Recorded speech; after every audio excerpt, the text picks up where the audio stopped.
Hello everyone, welcome back to Biologics. This is lecture 6 of Cell the Unit of Life. Cell the Unit of Life के पहले 5 lectures में हमने काफ़ी सारी चीज़ें कंप्लीट कर ली हैं. हमने major part of the chapter complete कर लिया. बहुत ही कम पार्ट और बहुत ही छोटा सा पार्ट बचा हुआ है. ये लेक्चर आपका रिवॉल्व करेगा around the endomembrane system, but इसके पहले एक छोटा सा पार्ट बचा है which is cell wall. Cell membrane के बारे में हमने काफ़ी डिटेल नॉलेज ले ली है इस चैप्टर से. अब बचा है एक छोटा सा पार्ट जिसका नाम है सेल वॉल. सेल वॉल पढ़ेंगे, उसके बाद हम पूरा पूरा सिर्फ और सिर्फ एंडोमेम्ब्रेन सिस्टम और उसमें क्या क्या चीजें आती हैं उसके बारे में पढ़ेंगे. चलिए पहले हम अपना टॉपिक स्टार्ट करते हैं सेल वॉल से. सेल वॉल, अब ये भाई सेल वॉल होता क्या है? जब हम प्रोकैरियोटिक सेल या यूकैरियोटिक सेल बना रहे थे तभी हमने समझ लिया था कि हाँ भाई सेल वॉल नाम की कोई चीज है. सबसे आउटर लेयर को हम लोग सेल वॉल बोलते हैं. और सबसे पहले लेक्चर में हमने ये भी पढ़ा था कि cell wall is a characteristic feature of plant cell. तो प्लांट सेल में ही समझाना सबसे ज्यादा इजी होगा. बना लेते हैं एक प्लांट सेल. ये है मेरा एक प्लांट सेल. प्लांट सेल के पास दो मेम्ब्रेन होती है. जो सबसे आउटर मेम्ब्रेन होती है वो है सेल वॉल हमारी, ठीक है. और उसके जो इनर वाली मेम्ब्रेन है, उसके अंदर जो मेम्ब्रेन है उसको हम लोग बोलते हैं सेल मेम्ब्रेन या फिर प्लाज्मा मेम्ब्रेन. सेल मेम्ब्रेन के बारे में हमने काफी डिटेल नॉलेज ले ली है. चलिए बढ़ते हैं सेल वॉल की तरफ. सेल वॉल जो है काफी स्टिफ एक, आप जिसे वॉल से समझ में आ रहा है, आपके घर की जो वॉल है ना, आपके घर की जितनी भी वॉल है वो काफी स्टिफ है, काफी स्ट्रांग है. वैसे ही हमारा जो सेल वॉल है वो भी काफी स्ट्रांग होता है. हमारा सेल मेम्ब्रेन ऐसा कोई ज्यादा स्ट्रांग होता नहीं. तो सेल वॉल जो है, लिख लेते हैं इसके बारे में पहला पॉइंट कि it is the outermost layer of a cell. Of a cell क्यों लिखा? क्योंकि प्रोकैरियोटिक सेल में भी पाया जाता है आपका सेल वॉल, आपके यूकैरियोटिक सेल में भी पाया जाता है, लेकिन हर सेल में नहीं पाया जाता. इसलिए मैंने सेल लिखा है कि यार अगर जिस सेल में दो लेयर्स होंगी तो सबसे आउटर लेयर आपकी सेल वॉल होगी. और अगर किसी सेल में सिर्फ एक लेयर हो तो वो होगी हमारी only and only cell membrane. चलिए अब इसके ना कुछ फंक्शंस के बारे में पढ़ लेते हैं. इसके कुछ फंक्शंस के बारे में पढ़ लेते हैं. देखिए यार, आप जिस घर में रहते हैं उस घर की वॉल्स जो है वो आपको प्रोटेक्ट करने का काम करती है, राइट. वो अगर उस घर की आपको वॉल्स नहीं होंगी आपके पास तो क्या आपके पास प्रोटेक्शन नाम की कोई चीज होगी? नहीं होगी, है ना. तो यहाँ पे इसका सबसे पहला काम आता है प्रोटेक्शन का. Protection from what? From mechanical damage.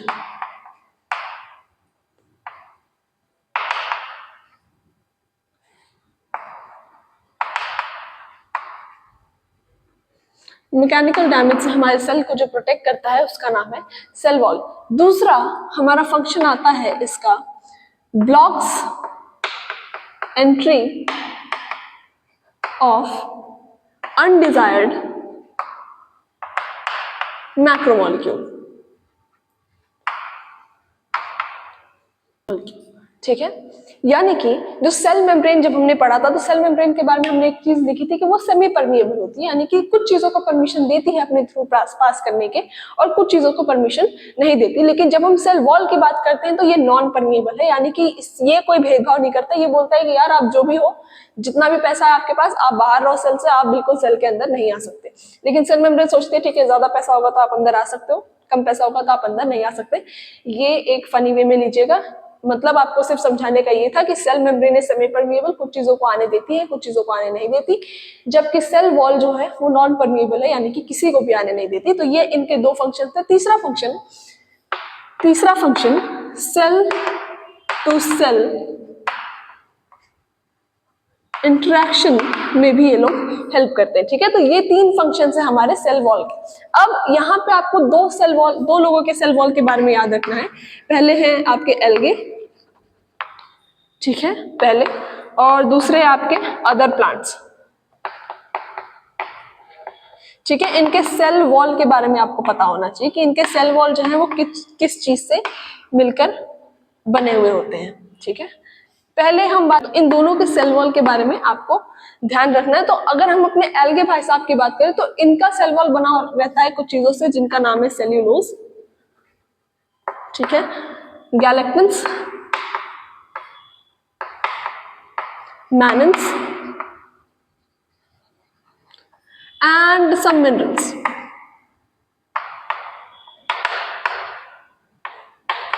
कौन से मिनरल्स? जैसे कि कैल्शियम कार्बोनेट.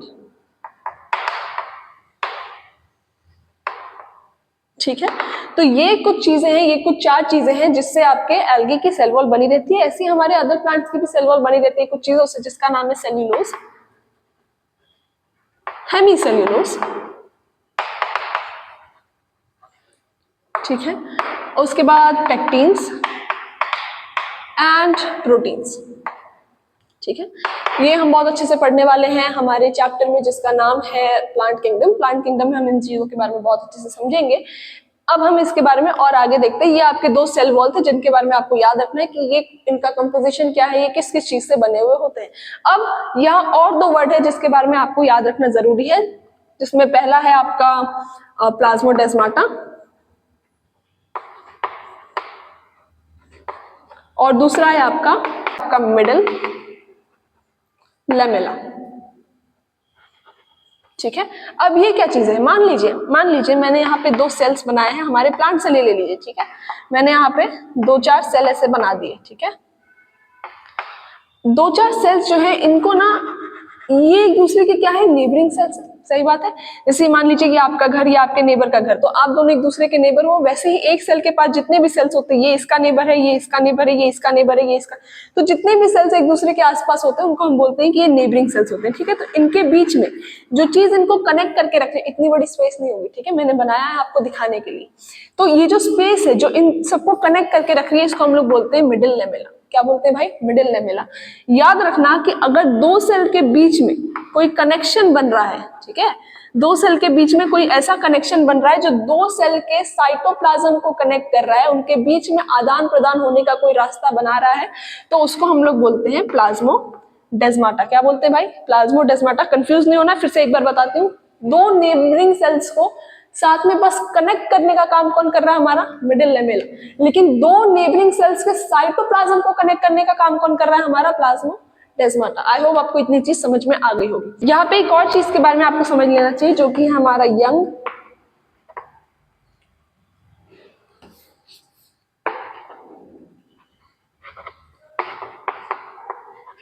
जब किसी प्लांट का कोई सेल अभी अभी जस्ट डिवाइड होने के बाद जो पहला सेल आएगा उसको हम लोग बोलते हैं यंग प्लांट सेल। इसका जो सेल वॉल है, इनके जो सेल वॉल है इनको हम लोग बोलते हैं प्राइमरी सेल वॉल। क्यों बोलते हैं, क्योंकि इनके पास होती है एक एबिलिटी टू ग्रो, ठीक है। प्राइमरी सेल वॉल जो कि हमारे यंग प्लांट सेल में देखने के लिए मिलता है, उसके पास एक एबिलिटी होती है किस चीज की, ग्रो करने की। अब ये चीज क्या है जरा समझते हैं। जैसे आपके घर की वॉल है, ठीक है, अगर आप चाहो कि भाई मैंने इसको किसी तरह बिना दूसरी दीवार बनाए, मैं इसको एक्सपैंड करना चाहती हूँ, होगा क्या, नहीं होगा। क्या करने लगेगा, ये टूटने लगेगा।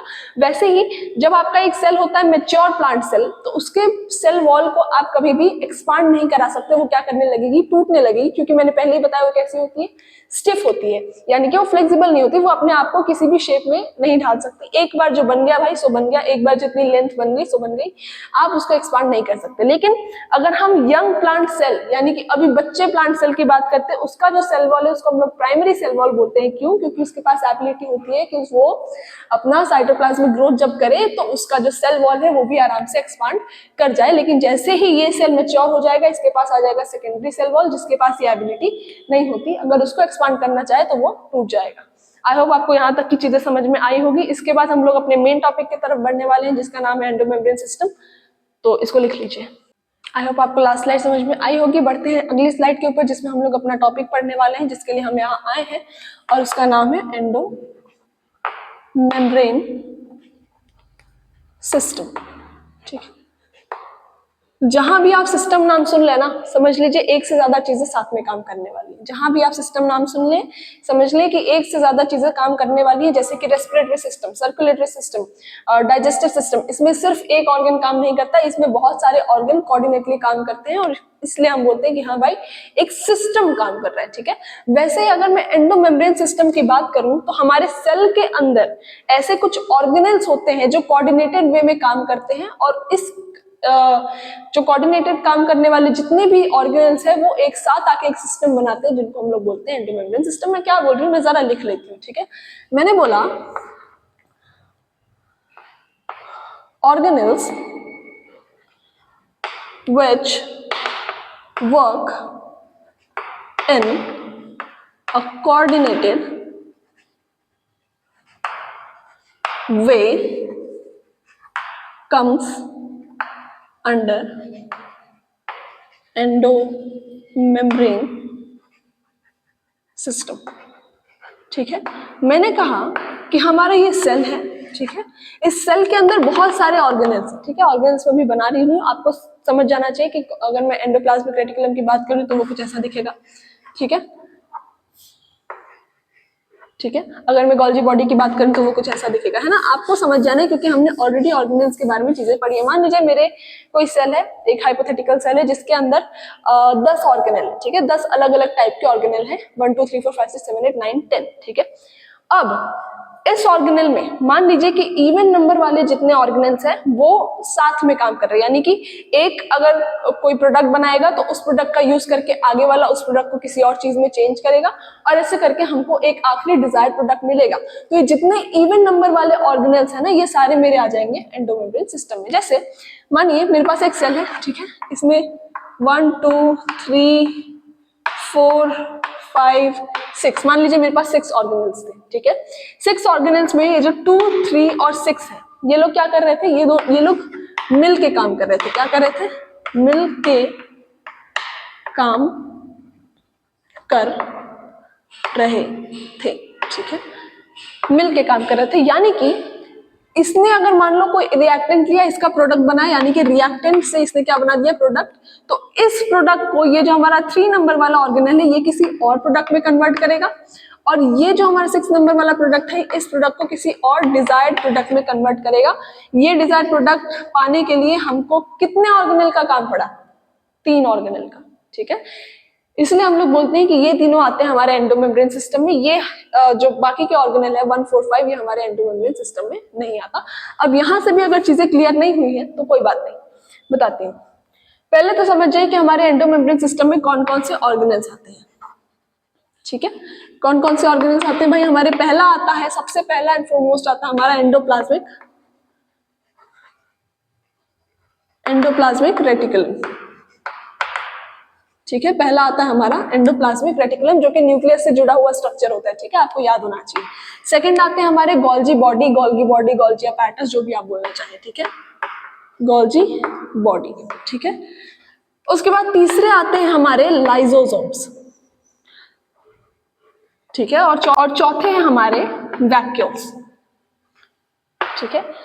ये 4 ऑर्गेनेल, हमको पता है कि हमारे सेल के अंदर, हमारे यूकैरियोटिक सेल की अगर मैं बात करूं तो उसमें सिर्फ ये 4 ऑर्गेनेल नहीं होते, है ना, इससे काफी सारे ऑर्गेनेल्स होते हैं, क्लोरोप्लास्ट होता है, प्रोक्सिसोम्स होता है, माइटोकॉन्ड्रिया होता है, लेकिन उन सब में से जो 4 ऑर्गेनेल्स है ये एक दूसरे के साथ कोऑर्डिनेटेड वे में काम करते हैं। आई बात समझ? यानी एक दूसरे के साथ मिल के काम करते हैं, इसलिए ये चारों किसमें आते हैं? एंडोमेम्ब्रेन सिस्टम में। जो ऑर्गेनेल कोऑर्डिनेटेड वे में काम नहीं करेगा, यानी कि मिलजुल के काम नहीं करेगा, वो एंडोमेम्ब्रेन सिस्टम में नहीं आएगा। जैसे कि कुछ एग्जांपल्स हैं, नॉट कंसिडर्ड एन एंडोमेम्ब्रेन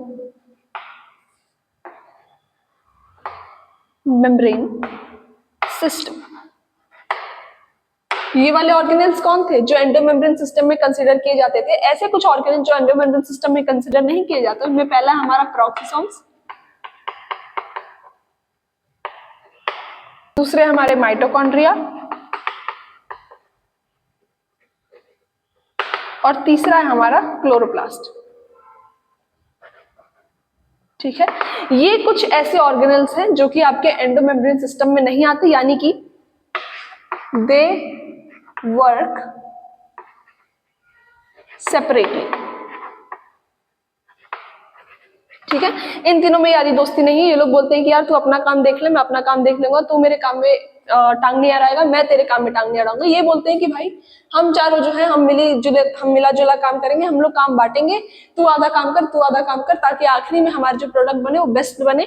ये लोग अपना अकेले अकेले काम करते हैं, ठीक है। तो जो साथ में काम करते हैं वो आते हैं एंडोमेम्ब्रेन में, जो साथ में काम नहीं करते, सेपरेटली काम करते, वो एंडोमेम्ब्रेन सिस्टम में नहीं आते। आई होप आपको यहाँ तक की चीज समझ में आई होगी।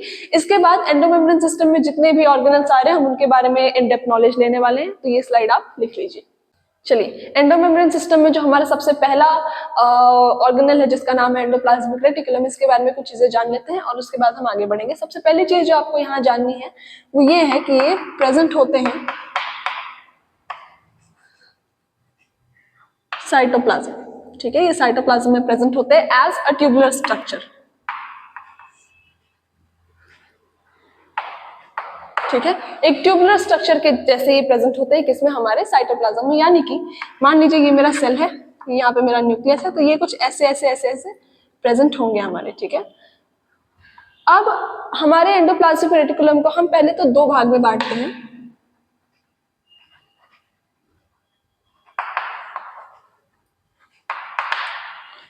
एंडोप्लाज्मिक रेटिकुलम को अब मैं शॉर्ट फॉर्म में ER बोलूंगी, ठीक है, ER। अगर स्मूथ एंडोप्लाज्मिक रेटिकुलम होगा तो मैं SER बोलूंगी, अगर रफ एंडोप्लाज्मिक रेटिकुलम होगा तो मैं RER बोलूंगी, आप ध्यान रखना, ठीक है। एंडोप्लाज्मिक रेटिकुलम को हम पहले दो भाग में बांटते हैं, जिसमें पहला है हमारा ल्यूमिनल रीजन,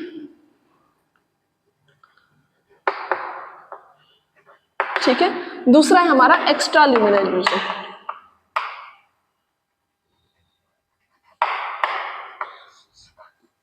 ठीक है। पहला हमारा ल्यूमिनल रीजन, दूसरा है हमारा एक्स्ट्रा ल्यूमिनल रीजन। अब पहले मैं आपको समझा देती हूँ ताकि उसके बाद आपको लिखने में कोई भी प्रॉब्लम ना हो। मान लीजिए ये मेरा सेल है, बहुत ध्यान से देखना, ठीक है, ये मेरा सेल है, मैं सेल बोल रही हूँ इसको मैं, मान लीजिए ये मेरा न्यूक्लियस है, मान लीजिए ये मेरा न्यूक्लियस है, न्यूक्लियस को मैं थोड़ा बड़ा बना रही हूँ ताकि आपको देखने में और समझने में कोई भी प्रॉब्लम ना हो, या ठीक है, ये है मेरा न्यूक्लियस, ये है मेरा सेल। अब ध्यान से देखना, ठीक है, ये मेरा एंडोप्लाज्मिक रेटिकुलम, ठीक है, इसके अंदर मैं एक और लेयर बना रही हूं, ठीक है। आप कोई भी डायग्राम देखेंगे तो आपको ऐसा ही कुछ देखने के लिए मिलेगा, ओके। ये है मेरा एंडोप्लाज्मिक रेटिकुलम। जो साइड बाहर साइटोप्लाज्म को फेस कर रही है उसको हम लोग बोलते हैं एक्स्ट्रा ल्यूमिनल रीजन, जो साइड एंडोप्लाज्मिक रेटिकुलम के अंदर है उसको हम लोग बोलते हैं ल्यूमिनल रीजन। आई बात समझ? यानी कि एक्स्ट्रा ल्यूमिनल किसको बोलेंगे, फेसिंग साइटोप्लाज्म, ठीक है, या फिर साइटोप्लाज्म, जो भी आप बोलना चाहें, और ल्यूमिनल रीजन इनसाइड ER, ठीक है। क्या मैं ये बोल सकती हूँ? बिल्कुल बोल सकती हूँ।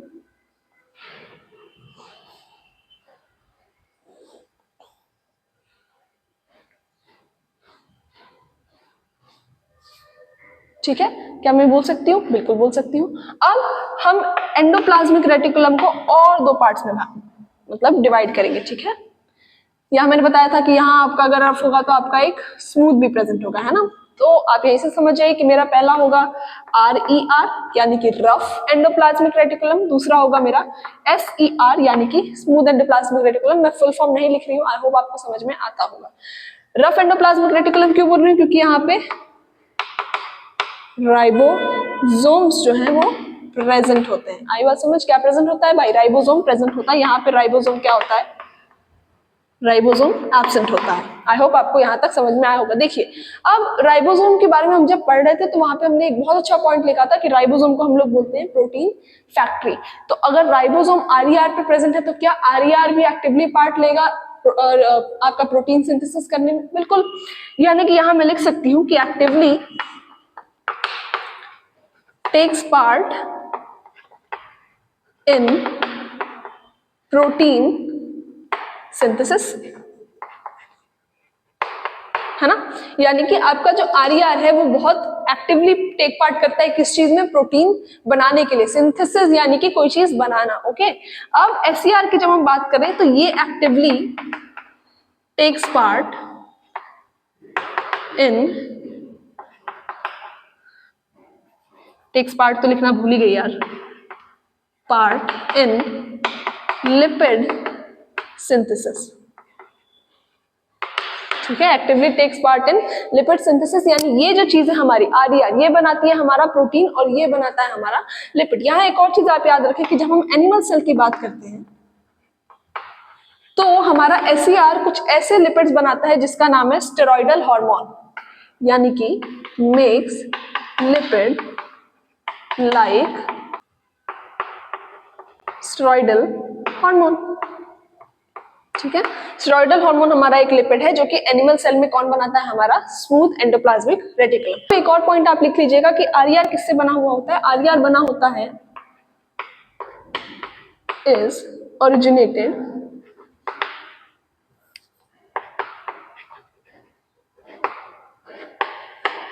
From outer nuclear membrane.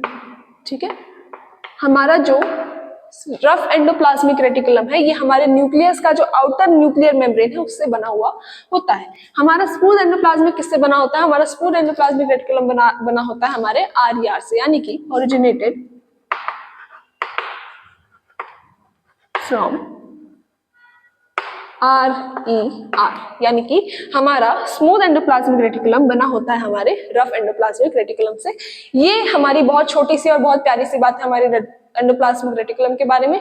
ये आपको अगर समझ में आ गया होगा तो हम आगे बढ़ सकते हैं, आप इसको लिख लीजिए। चलिए, आई होप आपको लास्ट टॉपिक समझ में आया होगा जो कि था हमारा एंडोप्लाज्मिक रेटिकुलम। बढ़ते हैं second organelle in the endomembrane system की तरफ, जिसका नाम है हमारी गोल्जी बॉडी।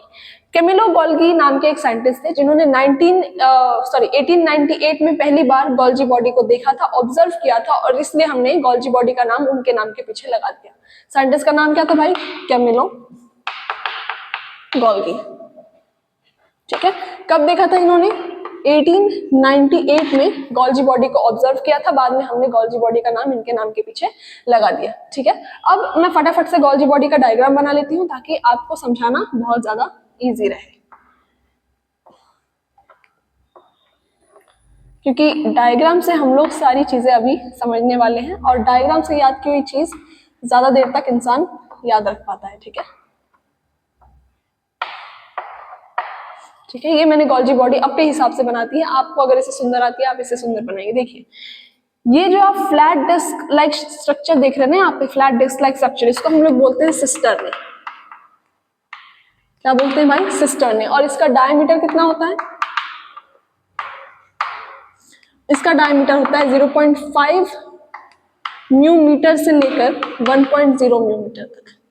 कितना होता है भाई, 0.5 म्यू मीटर से लेकर 1.0 म्यू मीटर तक। अब जो सिस्टर्ने है, ये जो है ना होता है, it is parallelly arranged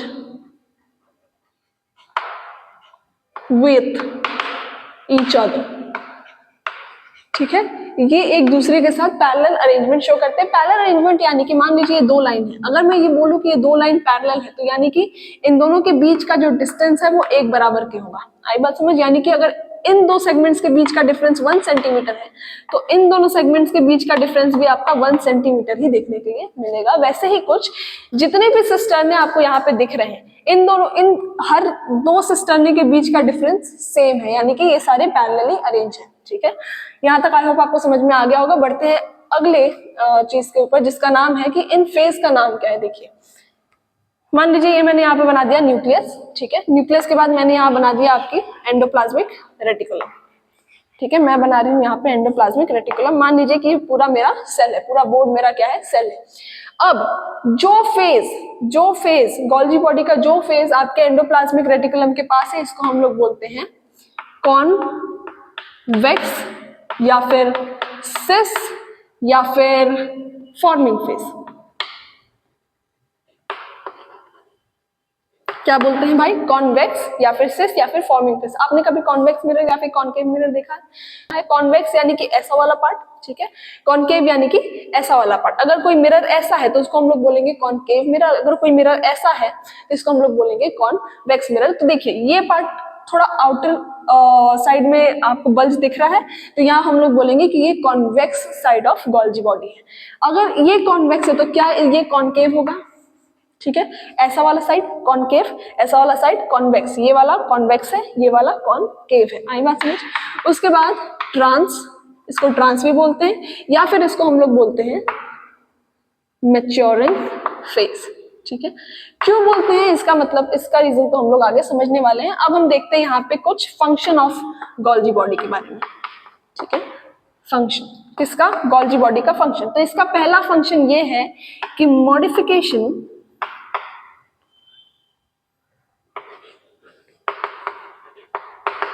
of lipids and proteins into glycolipids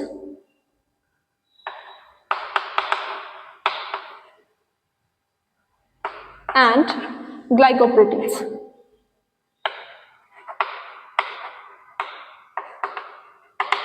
ठीक है, लिपिड्स और प्रोटीन्स को नॉर्मली जो लिपिड्स और प्रोटीन्स यहाँ से बन के आते हैं, अगर मैं मान लूँ यहाँ पे मैंने राइबोसोम्स बना दिए तो ये मेरा हो जाएगा रफ एंडोप्लाज्मिक रेटिकुलम। अगर मैंने यहाँ राइबोसोम नहीं बनाया तो ये मेरा हो जाएगा स्मूथ एंडोप्लाज्मिक रेटिकुलम। ये हमारा बनाएगा क्या? लिपिड। ये हमारा बनाएगा क्या? प्रोटीन। तो ये दोनों इसके पास जाते हैं और ये जो हमारा गोल्जी बॉडी है ये इनको कन्वर्ट कर देता है किसमें? ग्लाइकोलिपिड और ग्लाइकोप्रोटीन में। इसका दूसरा फंक्शन ये है packaging of material to be delivered intracellular and extracellular target। यानी कि हमारा जो सेकंड फंक्शन है गोल्जी बॉडी का, ये क्या करते हैं कि ये कुछ ऐसे मटेरियल्स को पैकेज करते हैं, ऐसे वेसिकल्स बनाते हैं ताकि अगर इंट्रासेल्युलर यानी सेल के अंदर किसी जगह पे उस पर्टिकुलर वेसिकल की जरूरत है तो वहां पे वो वेसिकल डिलीवर कर दिया जाए। इन दोनों पॉइंट से बहुत अच्छी एक चीज समझ में आती है क्यों गोल्जी बॉडी हमेशा आपको यहाँ मिलेगी, क्योंकि यहाँ आपके प्रोटीन बनेंगे, यहाँ आपके लिपिड बनेंगे। ठीक है, ये दोनों जब डायरेक्ट आपके गोल्जी बॉडी के पास, जैसे मान लीजिए ये मेरी कोई एक दोस्त है, ठीक है, और मुझे ऐसा चाहिए कि ठीक है मैं उसके पास से ये पेन उसको देकर आ जाती हूँ और वो रहती है जम्मू कश्मीर में, तो क्या मैं उसको आराम से दे पाऊंगी? नहीं दे पाऊंगी, है ना।